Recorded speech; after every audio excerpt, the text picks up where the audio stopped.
आज चाहिँ म थोरै दही लिएँ, 1 चम्ची जति है, सुरुमा थोरै हालेर हेर्यो। अनि मैले चाहिँ ड्र्यागन फ्रुटमा चाहिँ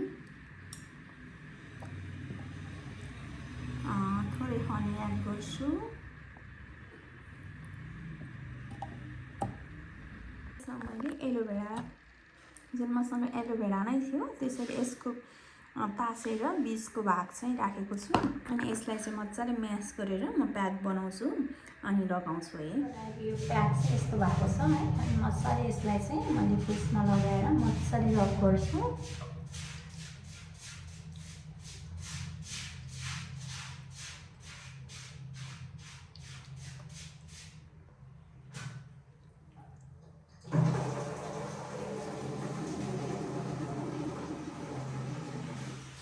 सबै लगाउँछु अनि ब्याग गर्छु है।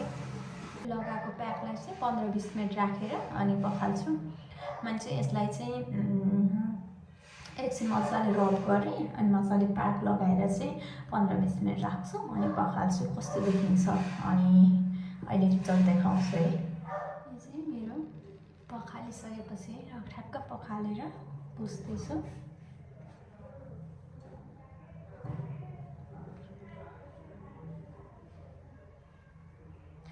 यो चाहिँ यस्तो कसैलाई चाहिँ अब होम केयरले पनि कुनै फ्रुट कसैको एलर्जी सेन्सिटिभ स्किन छ भने त्यो चाहिँ प्याच टेस्ट गरेर मात्र लगाउनु होला। नत्र भने चाहिँ होम केयरले चाहिँ यस्तो इफेक्ट गर्ने त्योहरू चाहिँ अरू चाहिँ हुँदैन। कसैलाई चाहिँ एलर्जी सेन्सिटिभ स्किनहरूको लागि चाहिँ अलिकति कसैलाई चाहिँ डागहरू आउने त्यस्तोहरू हुनसक्छ।